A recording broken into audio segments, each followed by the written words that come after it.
be right back.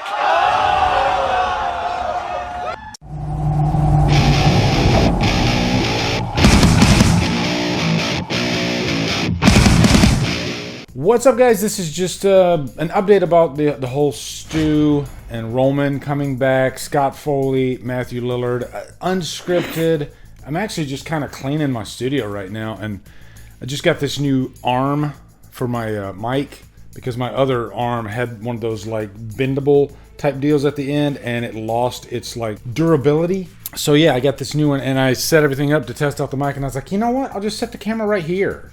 It's a little bit of a weird angle and the lighting's a little bit off, but you know, sometimes you got to do that stuff, right? If you want to just get creative, sometimes it's going to have some rough edges around it, and that's what this video is going to have, you know, all the way down to the production. So I guess let's talk about the STU thing first. I posted a couple of polls on my socials today, one on YouTube, one on X. Do you want STU to come back or do you not want? And I think it was around 60-40, 65-35. People wanting STU to come back. And you know what? The thing that interests me, and here's what's interesting to me. I've never met anybody that doesn't like Matthew Lillard. I've never met anybody that doesn't like STU as a character. And that's what makes this thing so strange, because usually if you ask people if they wanted, like say Trent from Friday the 13th, the remake, I'm sure there's some people like myself that don't really like that character. And so there would be some people that be like, I don't want him to come back in another. And by the way he died compared to the way STU died, that's 100% no way in hell he's coming back from that. It was kind of like what Michael Myers did to Jamie Lloyd in Halloween 6. You know, some deaths there's no coming back for, but the way STU died. And let me back up for a sec, okay? Because I came in because I was a little bit like perturbed. And I asked my wife, because my wife, she is not like us, right? She's not in this bubble where we get so freaking passionate about our opinions.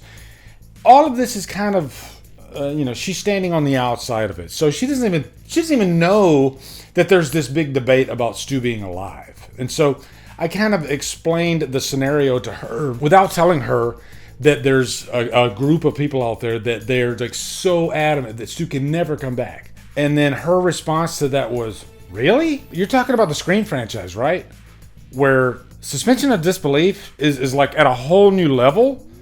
And these are her words. She's kind of shocked. That's the hill they wanted to die on. That STU can't be alive out of all the things. And everybody loves Matthew Lillard. Everybody loves STU as a character. And also, this franchise, it's sort of stale. You know, I think the first movie is definitely the best.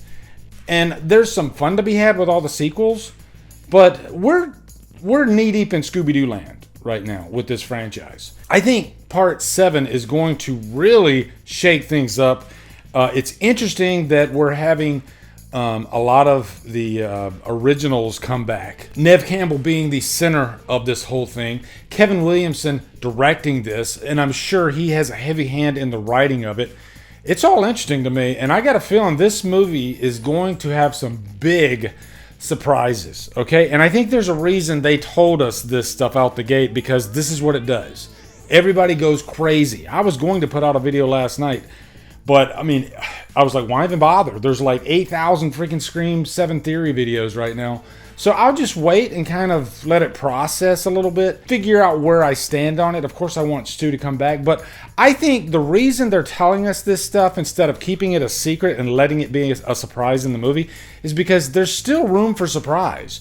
Yeah, I think the knee-jerk reaction everybody thinks is that they're going to be in some sort of like flashback type thing. I've even heard some people state that they think it'll be like some kind of AI apparition or whatever, tormenting Sydney about her past. You know, either way, they're not going to be alive. But I have a feeling they have something up their sleeve. I have a feeling that Scott Foley, you know, Roman is not going to be alive, and they're going to show some kind of flashback with him. But I got a feeling that STU is going to be alive. And I'll even go further and say, because they've told us that Matthew Lillard's going to be in this movie, I think they're going to show some of the some new scenes of him from the past with maybe some digital aging, whatever.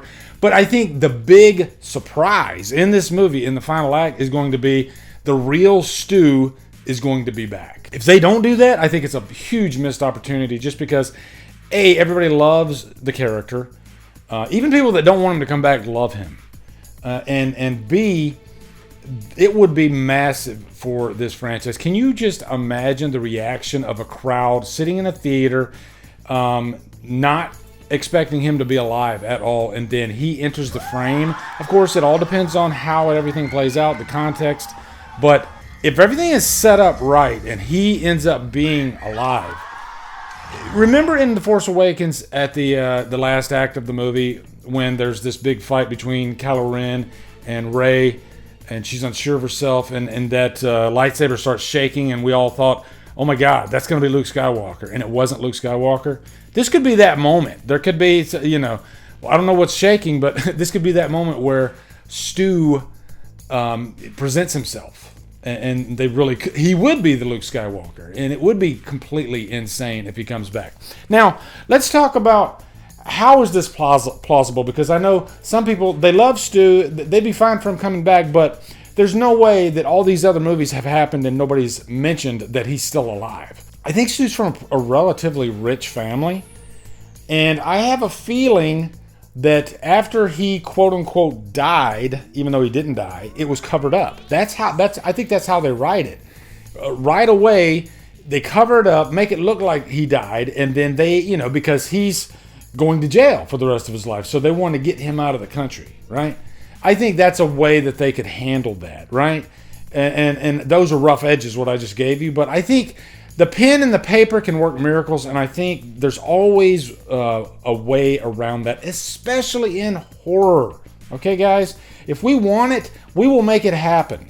There's this big saying with slasher movies, especially franchises, if we want the killer to come back, we're going to make him come back. Even in the real world. And in the real world, there have been so many cases of people that lived through unsurvivable circumstances. There's been, I've heard cases where people, they fell out of an airplane and somehow they lived when they were freaking, a couple miles up in the air. Somehow, miraculously through miracles, whatever, they survived. It's insane. There's a story about a guy who had a freaking crowbar rammed through his freaking head, and it just so happened to miss the vital part of the brain. I'm in the medical field, but he lived. A TV fell on his head, guys. That's it. A TV fell on his head, okay? And I guarantee if you compare this to Chad, and by the way, Dewey's been stabbed I don't know how many times. Mindy, there's no way she should have lived. But Chad, that is just that's not jumping the shark. That's jumping the shark and 3 whales. Because that fucker would be dead. Okay, I'm sorry, he'd be dead. And I think if you ask somebody, okay, a horrible thing's about to happen to you, and more than likely you're going to die, but you get 2 choices. Your first choice, I get to stab you in the chest 18 times. The second choice, if you lay there and I'm going to drop a TV on your head, you're gonna pick B. I guarantee you're gonna pick B. You don't even think about it. You're gonna pick B, okay? Because that would give you the better chance to live. Those are my rambling thoughts of Stu coming back. I didn't really talk much about Roman. Yeah, we all love Roman. He's a cool character, but Stu is like God tier in Scream. And by the way, he was supposed to come back in Scream 3. What are you talking about, okay? So after you've really listened to me, get down in the comments. Tell me what you think about all this. Are you excited for Scream 7? And I will say this. This news has me more excited for Scream 7 now. I've always been just a casual Scream fan. But now that we have this news, I'm fully in, baby. And this is easily going to be my most anticipated movie of 2026. Be sure to subscribe to the channel if you haven't. Got tons of material coming your way. Got 2 spoiler reviews coming up. One for Companion, that's coming out first. One for Hard Eyes, that'll be next weekend, but I'm going to go ahead and record it because I can't remember anything after about 3 days. And yeah, thank you guys for keeping the channel going. Love you guys so much, and I read all the comments, and I answer a lot of the comments, So yeah, be sure to come over to Killer Flicks where we talk horror all day and every day. And on Fridays, we do Fever Fridays. Follow me at Drumdums on my socials, support me on Patreon, become a channel member, buy me a coffee. Anyway, guys, thank you so much for watching. Have a great day, and Stu lives!